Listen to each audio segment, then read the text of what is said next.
Transcription number 52, speed 80 words per minute. Start. Sir, 1987 has been a year of persistent challenge and of determined response by the government.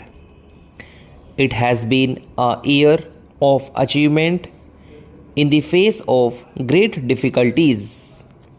Some difficulties were caused by disruptive forces within the country, some difficulties by disruptive forces inspired from abroad, and some difficulties were caused by the weather.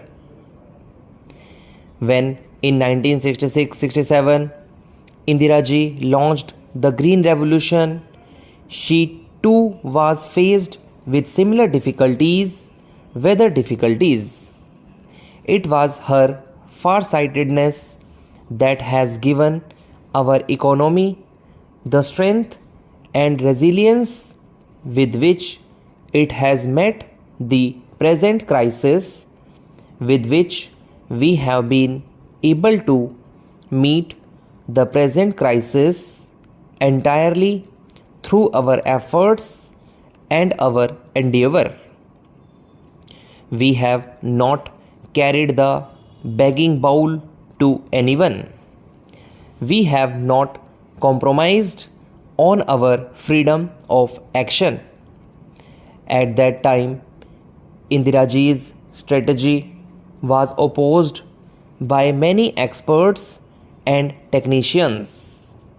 It was opposed by certain myopic elements in the opposite benches. Indira Ji prevailed because of her faith in the efforts of our Kisans, because of her confidence in the ability of our scientists, because of her trust in the performance of our extension workers.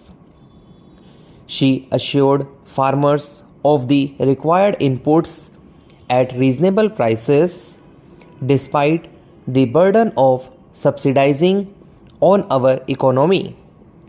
She gave the farmers remunerative prices as the cardinal principle of the new strategy. She nationalized the banks to give credit at the doorstep of the farmer. She initiated a system of countrywide procurement to stabilize the prices that the farmers would get. Indira Ji ensured that her strategy looked to the interests of all sections of our rural community, not just the farmer, but also the small and marginal cultivator, landless laborer, and even the rural artisan. We doubled our output in 2 decades because of her integrated vision of rural India, her sympathy and understanding for each segment of our rural society, because of her assiduous attention to inputs, to costs, and to subsidize. Today, after 4 years of bad monsoon, 2 years of poor rains, followed by 2 years of severe drought, we can hold our heads high and look to the future with confidence, because Indira Ji laid the foundations which were sure, sound, and secure. Our drive to maximize the Rabi output is meeting with encouraging success. We hope to limit the shortfall to 10%, but the problem is not entirely over. During this past year, we have done much to mitigate the distress of drought. relief programs have been handled efficiently by and large by all the states. The ceiling of assistance has been put at the high level of rupees 1400 crore, with almost half of it earmarked for Gujarat and Rajasthan, as they were the most severely hit.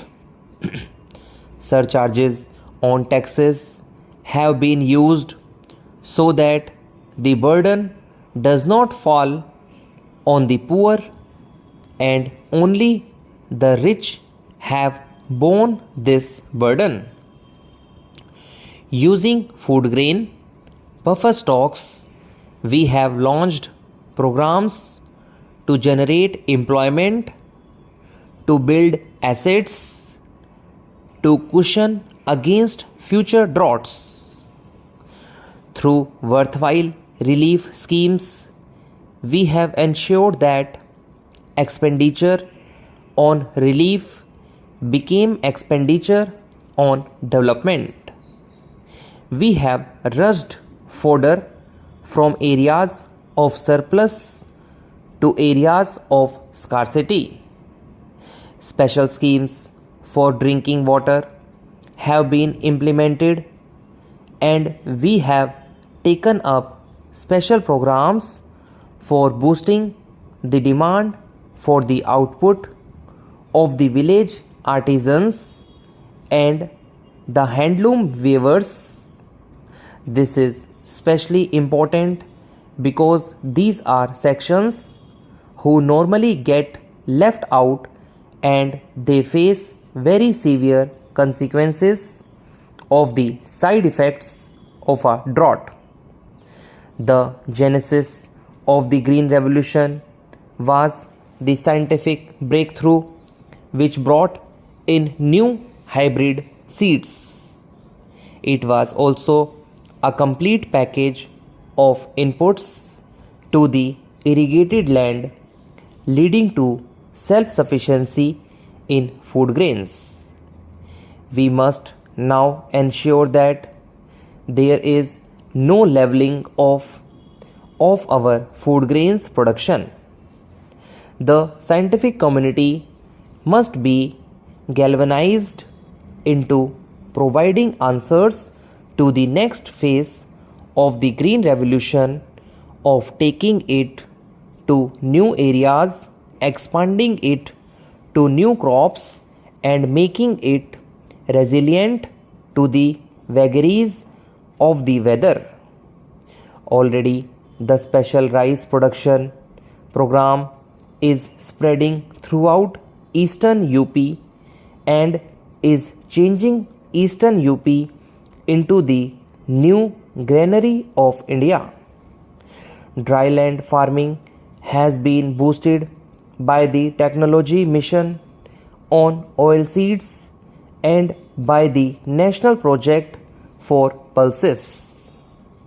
The primary cause for our not surpassing the 1983-84 record food grains crop has been the weather, and it would therefore be reasonable to hope for a better monsoon this year.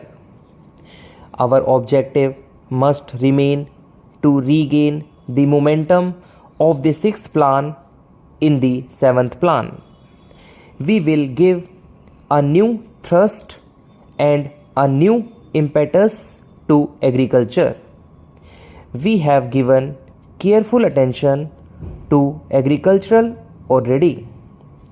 I have held review meetings at various levels, and I have given specific directions to the Planning Commission to revamp the plan for agriculture. I have instructed them to reorder the priorities to give agriculture the highest importance. I have asked them to furnish a detailed district-wise crop plan for the coming season.